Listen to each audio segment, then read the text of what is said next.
भागकर जान बचाने वाली लड़की ने डर के मारे देखा कि हवेली का नौकर बंदूक ताने खड़ा है। तभी उसने धीरे धीरे सच्चाई बताई। उसने कहा कि पीटर का ये हाल तुम लोगों की वजह से हुआ है। पोस्टकार्ड पर लिखी गई अपमानजनक बातों ने उसे इतना तोड़ दिया कि उसने फांसी लगाकर आत्महत्या करने की कोशिश की। सौभाग्य से नौकर ने समय रहते उसे बचा लिया, लेकिन ऑक्सीजन की कमी से उसके दिमाग का आधा हिस्सा हमेशा के लिए नष्ट हो गया। यह देखकर कि नौकर अब उसे मारने वाला है, श्याओ हुआ लड़की तुरंत बिस्तर के नीचे छिप गई। लेकिन नौकर उसे छोड़ने वाला नहीं था। मजबूरी में उसने लात मारकर नौकर को गिराया और बाहर निकल आई। फिर उसने चाकू पीटर की गर्दन पर रख दिया और कहा, अगर तुम बंदूक बिस्तर पर रखकर बाहर चले जाओ तो सब कुछ खत्म हो जाएगा, ठीक है? अपने मालिक की जान खतरे में देखकर नौकर भी कुछ नहीं कर सका। उसने बंदूक नीचे रखी और कमरे से बाहर चला गया। अब जब बाजी उसके हाथ में थी, श्याओ हुआ निडर होकर धीरे धीरे दरवाजे की ओर बढ़ी। सोच रही थी कि चुपचाप नौकर को गोली मार देगी, लेकिन अगले ही पल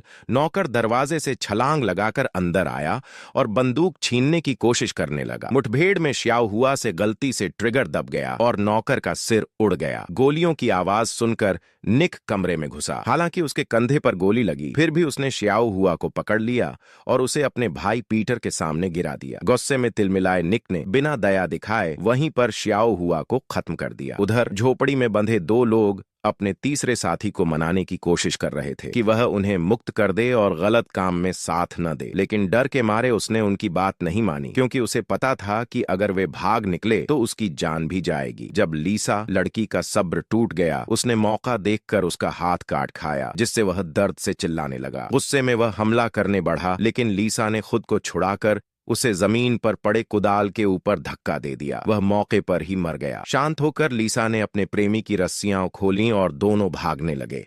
लेकिन तभी निक अपने भाई पीटर को लेकर झोपड़ी में दाखिल हुआ। यह देखकर लीसा का गुस्सा फट पड़ा, क्योंकि इन सारी त्रासदियों की जड़ पीटर ही था। वह गोली चलाने लगी, मगर निक ने पलटकर उसके हाथ में छुरा घोंप दिया। दोनों में जमीन पर संघर्ष शुरू हो गया, लेकिन कमजोर लीसा का पलड़ा भारी नहीं था। तभी उसका प्रेमी बीच में कूद पड़ा और मदद की। लीसा ने पास में रखा तेजाब एसिड उठाया और निक के सिर पर दे मारा। निक बेहोश होकर गिर पड़ा और अब हालात पलट गए। निक और उसका भाई अब शिकार बन चुके थे। इसके बाद लीसा ने पूरी सच्चाई बताई। 3 महीने पहले जब पीटर का अपमान हुआ था, तो लीसा उसे ऊपर कमरे में ले गई और दोनों की हरकतें गुप्त रूप से वीडियो में रिकॉर्ड कर ली। असल में उसका इरादा उस वीडियो से ब्लैकमेल करने का था, क्योंकि उसके पिता की कंपनी दिवालिया होने की कगार पर थी और उसे पैसों की सख्त जरूरत थी। लेकिन पीटर ने पैसे देने से इनकार कर दिया। क्रोधित लीसा ने उसे फिर से अपमानजनक पोस्टकार्ड भेजे और धमकी दी कि वह वीडियो पूरे